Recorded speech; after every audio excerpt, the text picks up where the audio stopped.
Hello and welcome to a Times special presentation for Thirukkural with the Times, where we explore real-world lessons from the classic Tamil text Thirukkural with motivational speaker, author and diversity champion Bharathi Baskar as she explores the masterpiece. If one refuses humility, existence itself humbles them, regardless of their status or origin. Pride builds barriers to wisdom, while humility teaches you to keep your mind. This thread can be seen woven through the tapestry of religions and literature to the lives of New Age celebrities. The philosopher that he was, Thiruvalluvar had poignant thoughts on the subject. In the noise of our modern existence, a disquieting transformation unfolds before our eyes. Observe the glittering talk shows, the blockbuster films, the viral social media clips, and the adulated motivational speakers. You will witness humility's quiet retreat. In its place, aggressiveness, vanity, and pride now reign supreme, occupying the revered seat where once humility sat enthroned. Somehow, in our era's distorted mirror, humility has been misinterpreted as self-deprecation rather than self-awareness.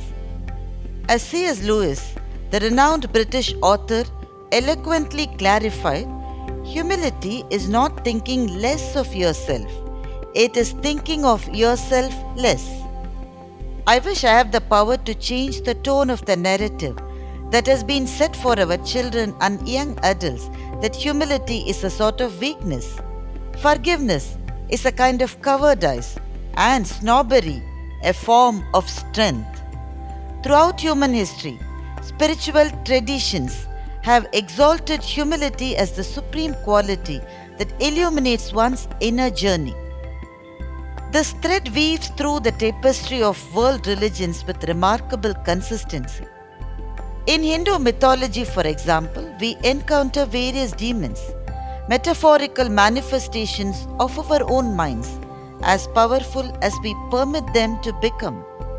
A striking commonality among these figures, whether it's Mahishasur, it is Surapadma, Hiranyaksha or Ravan, is their inflated self-ego or importance. These characters are dominated by ahankara or superego, which swells until they demand universal submission. When the world refuses to bow, they unleash torment upon humanity, necessitating their ultimate destruction by divine avatars. The Bible too echoes this sentiment. God resists the proud, but He gives grace to the humble. Consider the story of Donald Gray Barnhouse, once a preacher whose fame rivaled that of cultural icons like the Beatles.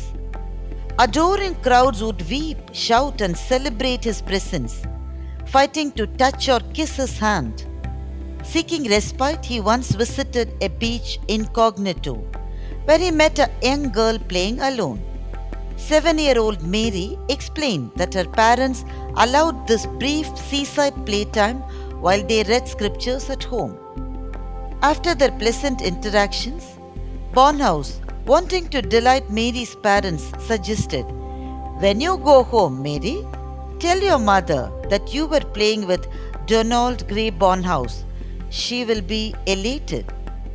As he imagined the parents' astonishment, Mary reflected and then responded, "When you go home, Donald, tell your mother that you were playing with Mary. She will be elated too." The priest later described this exchange as his life's most humbling moment. The Quran similarly teaches, "And the servants of the most merciful are those who walk upon the earth humbly." Pride constructs barriers to wisdom through its inherent close-mindedness, whereas humility teaches people to correct their mistakes as they always keep their minds open to learn new things. Life offers this profound revelation. If we refuse humility, existence itself will humble us, regardless of our status or origin. When cricketer Rahul Dravid received an honorary doctorate from Bangalore University, He returned it with poignant explanation. My wife is a doctor who spent countless sleepless nights earning this title. My mother, a professor, waited 50 years for this degree through dedicated perseverance. Of course, I worked hard at cricket, but haven't studied enough to deserve this title. When invited to become Israel's Prime Minister in 1952, Einstein humbly declined. I am just a student of physics.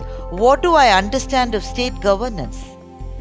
Grigory Perelman, the Russian mathematical genius, with an estimated IQ of 238, yeah, you heard it right, it's 238, solved one of mathematics' 7 most complex puzzles, the Poincare conjecture. Yet, when awarded the prestigious Millennium Prize and its $1 million purse, he declined both the honor and the ceremony, explaining, I do not want fame as I would feel like an animal in a zoo.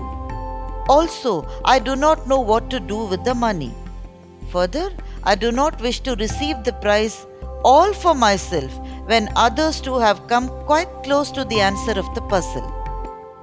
These luminaries remind us that humility isn't diminishment, it is expansion. We shrink through unyielding arrogance, yet grow through humble attempts of self-effacement. The world's strangest paradox may be this: to truly grow, one must become small.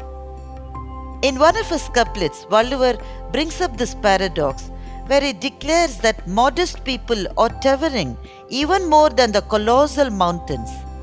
Nilayin Thiriyaadhu Adangiyaan Thotram, Malayinum, Maanap, Peridhu. The steadfast, self-controlled, humble humans stand aloft, taller than the mightiest mountain.